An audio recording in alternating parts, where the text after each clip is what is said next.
എന്താ സ്നേഹം മോളെ? സച്ചേട്ടാ, ഒന്ന് പെട്ടെന്ന് സിറ്റി ഹോസ്പിറ്റൽ വരെ വരാവോ? എന്താ മോളെ, എന്തു പറ്റി?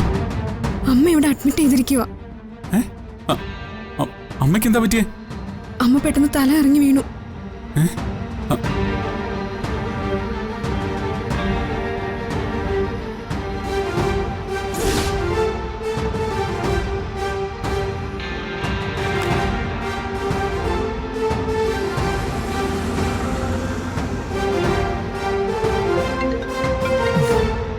ഹലോ ആയിഷ ചേച്ചി, ഞാൻ അനഘയാ. എന്താ മോളെ, എന്തിനാ നീ കരയുന്നേ? ആന്റി ആശുപത്രിയിലെ ചേച്ചി.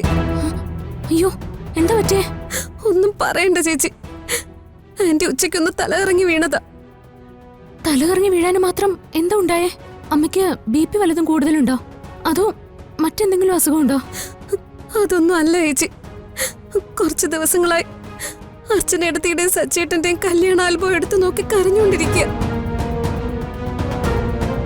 അച്ഛനടുത്ത് ഈ വീട് വിട്ടു പോയിട്ട് വർഷങ്ങൾ എത്രയായി. ഏട്ടത്തി ജീവനോടെ ഇല്ലെന്ന് വിശ്വസിക്കാൻ ആന്റി ഒരുപാട് ശ്രമിച്ചു. ഒരിക്കൽ ഏട്ടത്തിക്ക് ബലിയിടാൻ വരെ പോയി. ഇടയ്ക്ക് അതൊക്കെ ഒന്ന് മറന്നതായിരുന്നു. പക്ഷെ ഇപ്പൊ പിന്നെയും 2-3 ദിവസമായിട്ട് ഏത് നേരവും പഴയ ഫോട്ടോസൊക്കെ എടുത്ത് കരഞ്ഞു മുറിയടച്ചിരിപ്പ.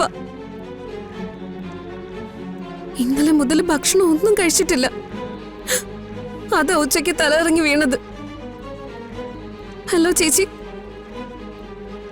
ഞാൻ പറയുന്നത് ചേച്ചി കേൾക്കുന്നുണ്ടോ? ഉണ്ട് മോളെ. അമ്മ ഇപ്പോ ഏത് ഹോസ്പിറ്റലിലാ? സിറ്റി ഹോസ്പിറ്റലില്. ശരി മോളെ, ഞാൻ മോളെ പിന്നെ വിളിക്കാട്ടോ.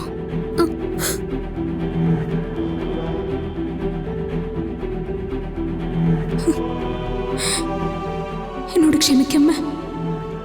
എന്നെ ഓർത്ത് അമ്മ ഇത്രയ്ക്ക് ഉരുകയായിരുന്നു എന്ന് എനിക്കറിയില്ലായിരുന്നു.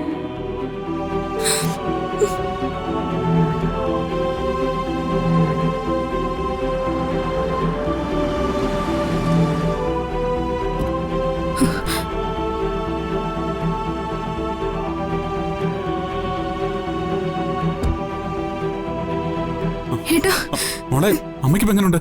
ഇപ്പൊ കുഴപ്പമൊന്നുമില്ല. പക്ഷെ ഞങ്ങൾ ആകെ പേടിച്ചു പോയി. ഏട്ടാ വാ.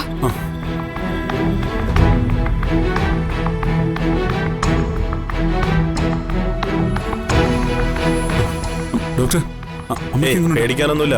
ഇപ്പൊ കൊടുത്തോണ്ടിരിക്കുന്ന മരുന്ന് തന്നെ കൊടുത്താൽ മതി. അമ്മേ, എന്താ പറ്റിയേ? ഒന്നുമില്ല മോനെ, ഒന്ന് തലകറങ്ങി വീണതാ.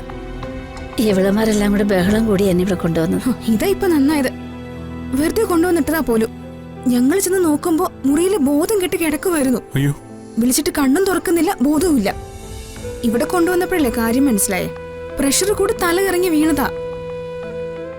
അമ്മ ബിപിയുടെ മരുന്ന് കഴിക്കുന്നില്ലേ? എന്റെ പൊന്നേട്ടാ, ഇതൊന്നും അല്ല കാര്യം. രാവിലെ ഏട്ടൻ കണ്ടില്ലായിരുന്നോ ആ കല്യാണ ആൽബം നോക്കിയിരിക്കുന്നത്? അപ്പൊ BP കൂടാൻ തുടങ്ങിയതാ.